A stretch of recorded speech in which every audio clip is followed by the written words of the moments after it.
chapter 8 and 9.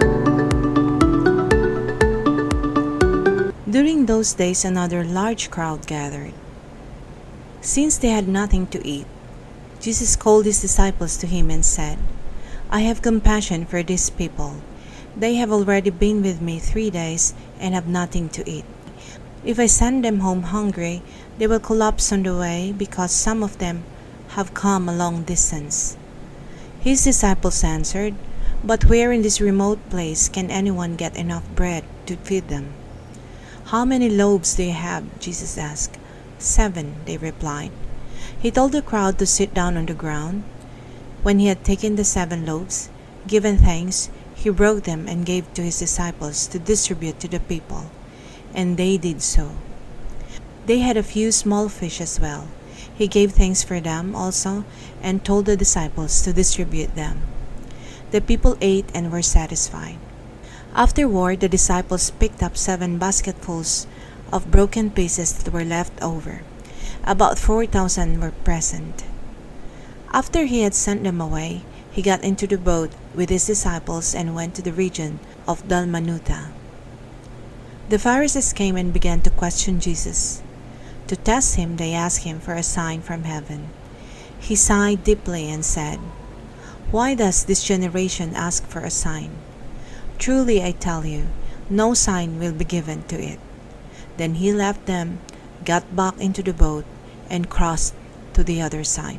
The disciples had forgotten to bring bread except for 1 loaf they had with them in the boat. "Be careful," Jesus warned them. "Watch out for the yeast of the Pharisees and that of Herod." They discussed this with one another and said, "It is because we have no bread." Aware of their discussion, Jesus asked them, "Why are you talking about having no bread? Do you still not see or understand? Are your hearts hardened?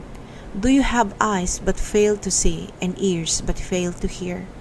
And don't you remember when I broke the 5 loaves for the 5,000, and how many basketfuls of pieces did you pick up?" 12, they replied. "And when I broke the 7 loaves for the 4,000, how many basketfuls of pieces did you pick up?" They answered, 7. He said to them, "Do you still not understand?" They came to Bethsaida, and some people brought a blind man and begged Jesus to touch him. He took the blind man by the hand and led him outside the village. When he had spit on the man's eyes and put his hands on him, he asked, "Do you see anything?" He looked up and said, "I see people. They look like trees walking around." Once more Jesus put his hand on the man's eyes. Then his eyes were opened, his sight was restored, and he saw everything clearly. Jesus sent him home, saying, "Don't even go into the village." Jesus and his disciples went to the village around Caesarea Philippi. On the way he asked them, "Who do people say I am?" They replied, "Some say John the Baptist, others say Elijah, and still others, one of the prophets." "But what about you?" he asked. "Who do you say I am?" Peter answered, "You are the Messiah." Jesus warned them not to tell anyone about him. He then began to teach them that the Son of Man must suffer many things and be rejected by the elders, the chief priests, and the teachers of the law, and that he must be killed and after 3 days rise again. He spoke plainly about this, and Peter took him aside and began to rebuke him. But when Jesus turned and looked at his disciple, he rebuked Peter. "Get behind me, Satan," he said. "You do not have in mind the concerns of God, but merely human concerns." Then he called the crowd to him along with his disciples and said, "Whoever wants to be my disciple must deny themselves and take up their cross and follow me. For whoever wants to save their life will lose it, but whoever loses their life for me and for the gospel will save it. What good is it for someone to gain the whole world, yet forfeit their soul? Or what can anyone give in exchange for their soul? If anyone is ashamed of me and my words in this adulterous and sinful generation, the Son of Man will be ashamed of them when he comes in his Father's glory with the holy angels." And he said to them, "Truly I tell you, Some who are standing here will not taste death before they see the kingdom of God has come with power." After 6 days, Jesus took Peter, James, and John with him and led them up a high mountain where they were alone. There he was transfigured before them. His clothes became dazzling white, whiter than anyone in the world could bleach them. And there appeared before them Elijah and Moses, who were talking with Jesus. Peter said to Jesus, "Rabbi, it is good for us to be here. Let us put up 3 shelters, one for you, one for Moses, and one for Elijah." He did not know what to say. They were so frightened. Then a cloud appeared and covered them, and a voice came from the cloud, "This is my son, whom I love. Listen to him." Suddenly, when they looked around, they no longer saw anyone with them except Jesus. As they were coming down the mountain, Jesus gave them orders not to tell anyone what they had seen until the Son of Man had risen from the dead.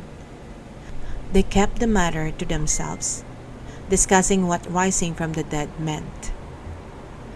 And they asked him, "Why do the teachers of the law say that Elijah must come first?" Jesus replied, "To be sure, Elijah does come first and restores all things. Why then is it written that the Son of Man must suffer much to be rejected? But I tell you, Elijah has come, and they have done to him everything they wished, just as it is written about him." When they came to the other disciples, they saw a large crowd around them, and the teachers of the law arguing with them. As soon as all the people saw Jesus, they were overwhelmed with wonder and ran to greet him. "What are you arguing with them about?" he asked. A man in the crowd answered, "Teacher, I brought you my son who is possessed by a spirit that has robbed him of speech. Whenever it seizes him, it throws him to the ground. He foams at the mouth, gnashes his teeth, and becomes rigid. I asked your disciples to drive out the spirit, but they could not." "You unbelieving generation," Jesus replied, "how long shall I stay with you? How long shall I put up with you? Bring the boy to me." So they brought him. When the spirit saw Jesus, it immediately threw the boy into a convulsion. He fell to the ground and rolled around, foaming at the mouth. Jesus asked the boy's father, "How long has he been like this?" "From childhood," he answered. "It has often thrown him into the fire or water to kill him. But if you can do anything, take pity on us and help us." "If you can," said Jesus, "everything is possible for one who believes." Immediately the boy's father exclaimed, "I do believe. Help me overcome my unbelief." When Jesus saw that the crowd was running to the scene, he rebuked the impure spirit. "You, deaf and mute spirit," he said, "I command you, come out of him and never enter him again." The spirit shrieked, convulsed him violently, and came out. The boy looked so much like a corpse that many said, "He's dead."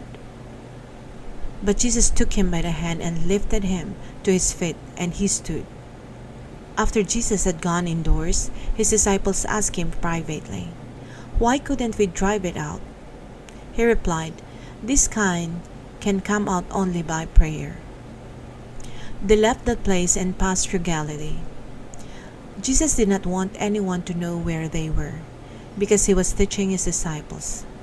He said to them, "The Son of Man is going to be delivered into the hands of men. They will kill him, and after 3 days he will rise." But they did not understand what he meant and were afraid to ask him about it. They came to Capernaum. When he was in the house, he asked them, "What were you arguing about on the road?"